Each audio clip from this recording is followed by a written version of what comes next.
Prendre des mesures afin de limiter les risques d'inondation à Jalais, c'est une volonté de la majorité. Elle a fait appel au GISER, une cellule de la région wallonne, afin de réaliser un rapport détaillé. Alors le problème est double à Jalais. Il y a d'abord un territoire qui habituellement, traditionnellement est agricole, donc à vocation de culture et de prairie, et d'autre part un habitat qui s'étend comme partout en Wallonie. Alors il faut arriver à faire cohabiter les deux, parce que l'agriculture évidemment par ses pratiques peut avoir un effet sur les quantités de terre qui s'érodent. C'est un phénomène naturel, il suffit simplement d'avoir des pratiques agricoles qui protègent le sol pour le limiter. Et puis d'un autre côté, au niveau des voiries, de l'entretien des fossés, du curage des tuyaux, la commune a son rôle à faire aussi pour protéger les habitations. Mais ici, donc il y a deux sites en fait à problème. Donc la rue de l'Orgalis d'une part avec une quinzaine d'habitations et le site de Baya aussi avec une 15-20 habitations. Mais j'ai envie de dire, peu importe qu'il y en ait 5 ou qu'il y en ait 10, le problème il est le même. Donc je pense qu'à un moment donné, il y a une notion d'intérêt public et nous devons d'intervenir et de trouver une solution aux problèmes rencontrés par les riverains. Les agriculteurs concernés ont été rencontrés individuellement. André Matagne est l'un d'entre eux.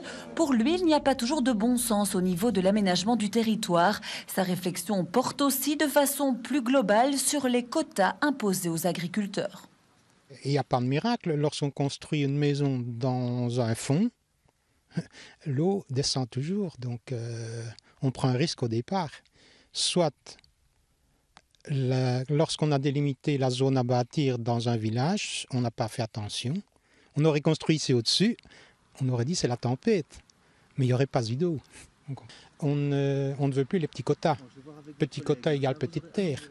Donc si l'industrie n'accepte plus les petits quotas, on est obligé de cultiver ça en grande surface. Pour l'environnement, c'est beaucoup mieux des petites parcelles comme il y avait un certain nombre d'années. Alors ce qui est positif et toujours positif avec les agriculteurs que nous rencontrons ici à Jalais et partout en Wallonie, dans 70 communes jusqu'à présent en Wallonie, c'est qu'il y a toujours une réelle prise en compte du problème, il n'y a jamais de déni.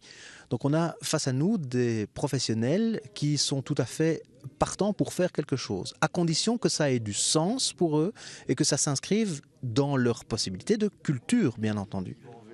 Les recommandations ont donc été faites, maintenant place à l'action. 3 types d'aménagements seront nécessaires, des aménagements réalisés par l'administration communale, les candidats bâtisseurs et les agriculteurs. Là, les dents commencent à grincer. Qui va donc payer la facture ? Au niveau des agriculteurs, les investissements seront limités puisque la commune, dans ce cadre-là, compte prendre en charge une grosse partie des aménagements. Si ce n'est l'investissement qu'on va leur demander, c'est peut-être en matériel. Éventuellement, ils ont des engins parfois qui pourraient nous aider dans la mise en œuvre des travaux, mais en tout cas pas nécessairement en monnaie sonnante et trébuchante. Et là, en effet, nous aurons la possibilité d'avoir des subsides éventuellement à l'extérieur. Et compte tenu d'urgence, c'est ça aussi la volonté d'avoir mis un montant au budget et puis pour avancer de manière assez rapide. 56 000 € seront donc inscrits au budget 2014. Un second montant est d'ores et déjà prévu pour l'année prochaine. Ces aménagements devraient s'étaler sur 2 ans. D'abord, ils concerneront le site de Baya, ensuite la rue de l'Orgalis. Le projet est donc bien sur les rails.